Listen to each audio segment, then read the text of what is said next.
Hey guys, Wyatt Claypool here. Make no mistake about it, Prime Minister Mark Carney and his liberal government were the ones who screwed up trade negotiations with Donald Trump in the United States. Just because President Trump was the one who ended them does not mean that he was the problem.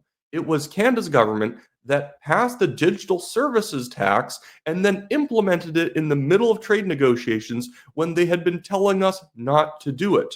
We are currently trying to find a trade off ramp where both sides of the border would reduce their trade barriers so then we can trade more freely, whether products are going from the US to Canada or Canada to the US. It is actually very good for the average Canadian that tariffs go down on both sides of the border, including us ending our dairy cartel and supply management system that is actually making basic products very, very expensive for average Canadians by blocking out cheaper supplies, not only just from the United States, but from provinces that are not allowed to have big dairy industries the way that Quebec does. But I want to break a little bit of this down and go to the online liberal reaction because there are people happy that the trade negotiations fell through. As if this was like a big win for Canada to tick off the United States, an economy 10 times our size, because I guess elbows up or something. It's good that we actually alienated our biggest trading partner because elbows up, this is exactly what I voted for, is what I'm hearing from a lot of people. And by the way, I can prove to you that this was not a problem with the Trump administration. I'm going to get to this clip a little bit later, but this is something that the Biden administration told us not to do. Don't implement the digital services tax. It's effectively a tariff on the US because how many large tech firms does Canada have that engage in online services or selling of goods online? One, Shopify. It's like the biggest tech company in Canada. It's the only one in our top 10 largest businesses. And after that, it goes like really, really far down before you're finding another digital services company in Canada. But before I get into it, guys, I just want to remind you that if you like the show, make sure to like this video, subscribe to the channel if you are not yet a subscriber, and leave a comment on what you think about the whole trade situation. But now, let's get to this clip from Fox News, where a Trump administration official confirms that they had been telling the government not to implement this. And I want to get over as well, and I'm going to debunk the lie that, well, this has been in place for an entire year. Why are they only freaking about it now? People who are saying that don't know how government works, but check this out. We spoke with the Prime Minister about this at the G7 meeting last week. We urged them to delay. They were setting a multi-billion-dollar tax bill to our big high-tech companies on the 30th of June. And we said, delay it for 30 days while we're negotiating, and they refused to. And the digital service tax is an extraterritorial, really almost criminal act, right? Mm-hmm. They're taxing American companies who don't necessarily even have a presence in Canada. Mm-hmm. And so, and it's a 3% of revenue tax, not profits, revenue. And that's insane. I've been telling people that. I technically screwed this up in my previous video about it where I said the tax was 10%. It's really that it has added 10% to the amount of tax that, an Amazon or an Apple or any company like that, Google, them operating in Canada, they pay 10% more taxes because they already pay corporate taxes of around, I think it's something like 15% federally, but then most provinces also have corporate taxes around 8 to 12%. So they already pay 25 to 28% in corporate taxes. And then we had 3% more for the dishonor of them having been an online business. That's stupid. It's just, and so they're saying that they were telling them not to implement this, and they did it anyways. They were giving them warning at the G7. I've been told by the media that Mark Carney was handling the G7 so smoothly. Oh my goodness, he looks so dignified. He looks so nice in his suit, standing there with other world leaders. He must be doing a good job. When, in fact, the Trump administration behind the scenes was telling him, don't do that stupid thing. They did the stupid thing, and now we're in the stupid situation. But here is the digital services tax page on the Government of Canada's website.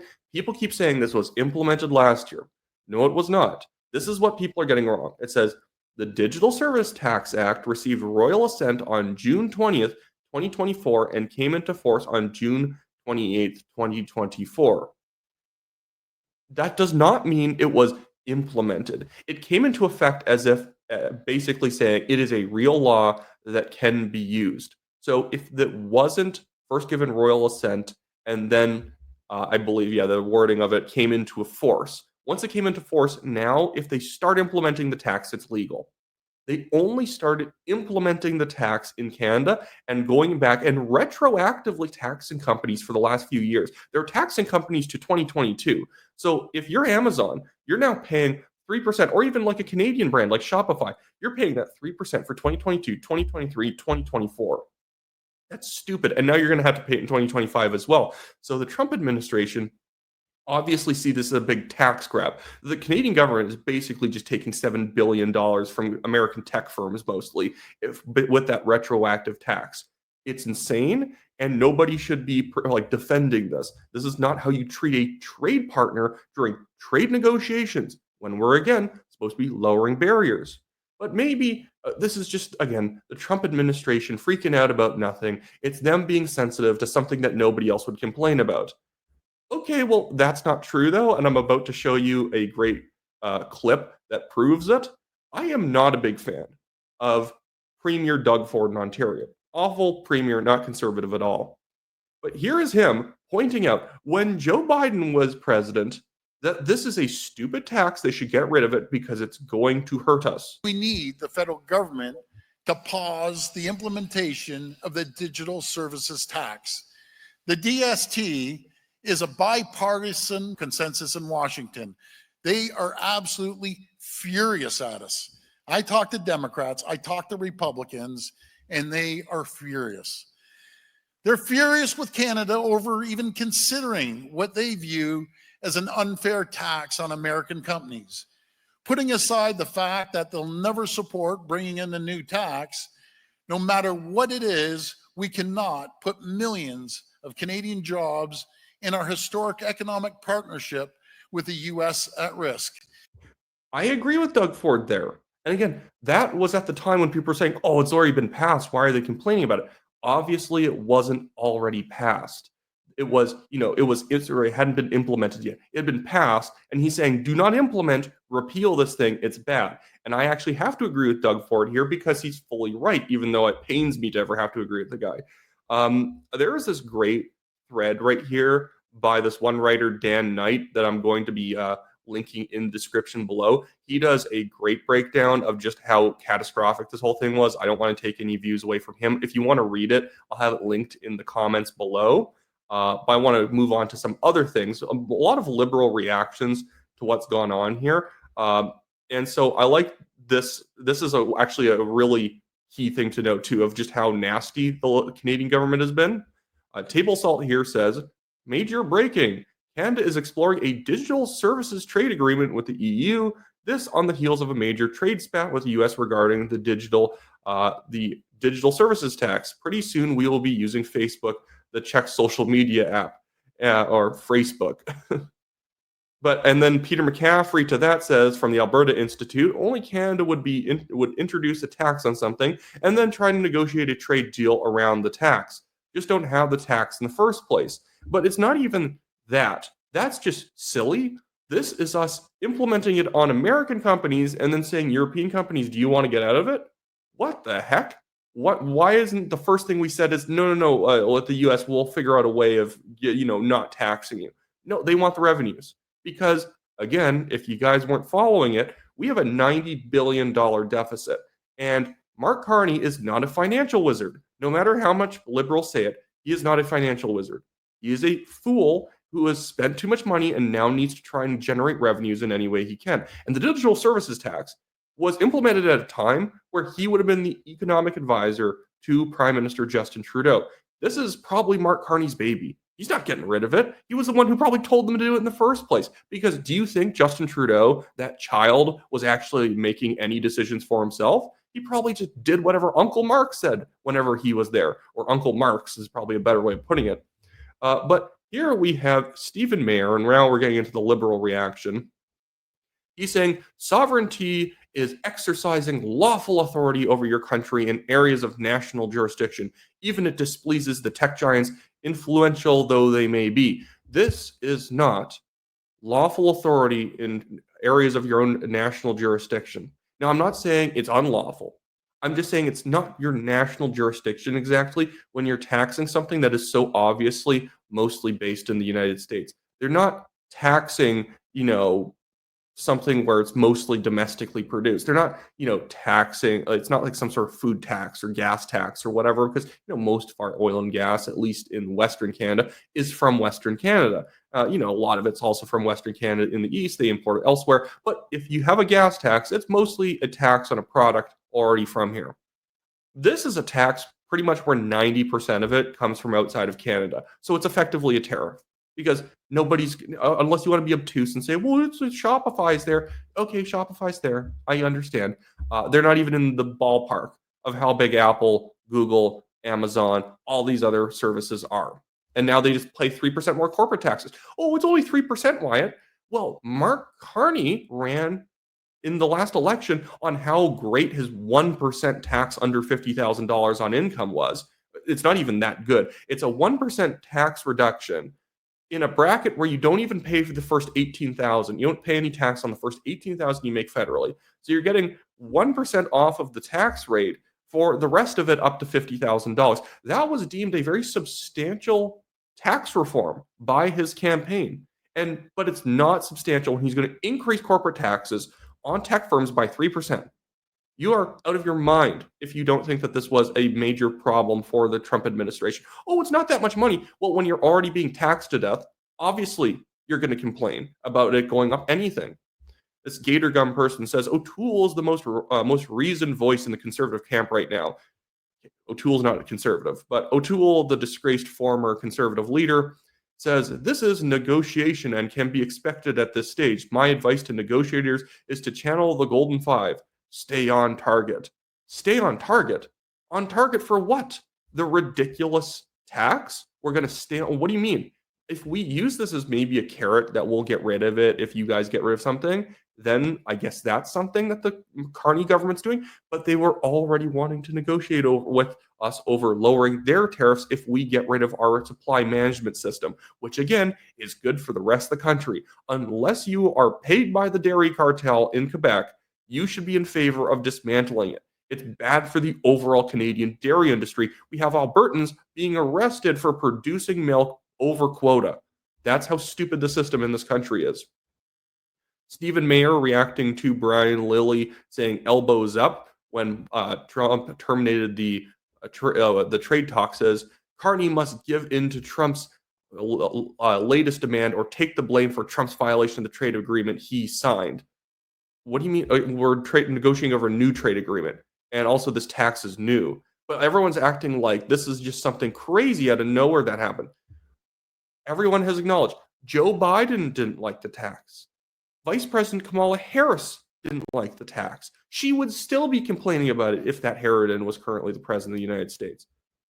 We have Mark Levesque here saying, I'm no fan of the DST, the digital service tax, and supply management even less so, but to side with Trump and not realize that this is just another one of his multiple excuses, fentanyl, the border, autos, lumber, the military, and what else, to crap all over Canada is very disingenuous. No, it's not. Again, Joe Biden said it was a problem. Again, Democrats said it was a problem. And now we're just saying, whoa, you want to side with Donald Trump? Well, when he's right, I'll side with him. My goodness. This guy, Roddy, here says, oh, wait, those who dislike our prime minister are rooting for another country to win. How about you go F yourselves? I want our country to win, and these guys are getting in the way of it. That's the problem. This guy, Jeffrey Lascombe, says 55 Canadians are being detained by ICE. Stay home, Canada. It's dangerous down there. I think they've gone a bit nuts. And this isn't about trade, but this is just the stupidest anti-American talking point I've seen. This guy, Coffee Time News, says we've reached the point where it's on you if you're dumb enough to travel USA. I'd feel safer taking a swim in the Nile with the crocodiles and hippos. I've been to the United States a lot since Donald Trump has become president. I've been to Montana twice. I've been to Texas. I've been to Nevada. It's been very friendly.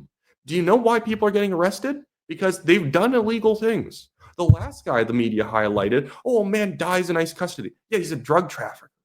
Oh, he's a Canadian who died in ICE custody. He hasn't lived here since 1988, good sir. He's not even a U.S. citizen. He's just failed to ever become a citizen, probably because he's a drug trafficker. And then he died. For, like, what do you think? They broke his neck. He just died in prison. because, he's probably the type of guy who's also on drugs. This other person, Phil Magnus, says, reminder that Trump does not have the constitutional authority to unilaterally set tariffs with Canada or any other country. All this bluster is contingent on an intentional misreading of trade statutes by the administration, which is currently working through the appellate courts. No, it's an executive policy that if the executive can do anything in the United States, it's raise tariffs. They can do that. Basically, the executive can take military action and raise tariffs. That's like the two big things you can do as president. But we have these morons out there who think he doesn't have the authority to do this. He's got to go through Congress. No, he doesn't. That's not how that works. It's the U.S. government gets to control the borders, which means that they control trade. And now we have these guys like Guy Felica here, or Felicia, or whatever. Someone told me I pronounced his name wrong. He's a wife abuser who advocates for safe supply. So I don't give a crap about him. But he says, to everyone freaking out, Maple MAGA, about Trump ending trade talks with Canada, just a reminder, Mark Carney already mentioned months ago that he would do just the very thing. They're acting like this is what Carney ran on. Yeah, he's saying that the relationship is over, but he never marketed himself as the guy who's going to shoot a trade deal in the head himself. The old relationship we had with the United States, based on deepening integration of our economies and tight security and military cooperations, is over. It's my solemn promise that when President Trump threatens us again, we will fight back. We will fight back with everything we have to get the best deal for Canada. See, but that's what Guy and these people are missing. To get the best deal for Canada, he didn't market himself as someone who's going to randomly impose a tax that's going to screw up the negotiations completely. Here's a last couple I'm going to look at. Pascal Engelhardt here says Canada can't even win a trade war against its own provinces, but sure, let's lecture the U.S. on economics. I think that's a great comment there. But then John Mark Taylor up here says the digital service tax can stay or it can go, but that decision will be made by Canadians in the interest of Canadians. The best interest of Canadians is to get rid of it. It's obviously to get rid of it. A 3% tax on consumers is also what's going to happen here. It actually might even be more than 3% on consumers. Canadians are going to pay higher prices for this. And it sunk the trade deal, which Democrats and Republicans were telling us it would. And now we're being like, oh my goodness, why did Trump do this to us? Why did we do this to ourselves? This is the problem in Canada. We will shoot ourselves in the foot and say, oh my goodness, why is reality so mean to us? Why doesn't reality just let us win? Reality is not going to let you win, children. You actually have to act like adults in this world. You actually have to, when that administration, two administrations, Biden and Trump, told you don't do that, you're basically just taxing our companies that don't really even headquarter in your country, but now you want 3% of all their revenues, or at least all their revenues in your country. No, don't do that if you want us to sign a trade agreement, or if you guys don't want us to rip up Alaska. We do it anyways. They do what they said they were going to do, and we're like, oh my goodness. How could this ever have happened to us? Who could have foreseen this? They must be some seer or medium to know that this was going to happen. My goodness. Okay, one more. We have here Peter Ratcliffe, forever Canadian. Trump, the man of zero trade deals in 90 days, can always reinstate USMCA and tell the he has a full functioning binding trade deal with Canada-Mexico agreement to sign and to sign by him. I think this is a little messed up. U.S. trade tariffs hurt U.S. citizens and U.S. companies. U.S. is self-harming. It's them against them. Sorry, is the digital services tax not hurting us? Is not having a trade agreement, a proper one, having tariffs between Canada and the U.S. helping Canadians? Again, liberals are celebrating this. By the way, no one in the liberal government has said anything because guess what? They know they messed up. That's why they're saying not a word, because they are probably begging them to come back to the table, but also trying to keep the digital service tax on the table, not wanting to get rid of it. These people, the fact they haven't sounded off yet, should tell you that they've been caught. Trump walked into the room and said, okay, idiots, we're not doing a trade talk anymore. And now they're like, what do we do? It's almost like they need to call up Justin Trudeau, get him on the horn, because maybe he's going to have more of a clue than the current chuckle idiots that are in the government. Anyways, so like the video, subscribe to the channel, leave a comment. I'm about to go to a conference here, but this was all very annoying. See you guys later.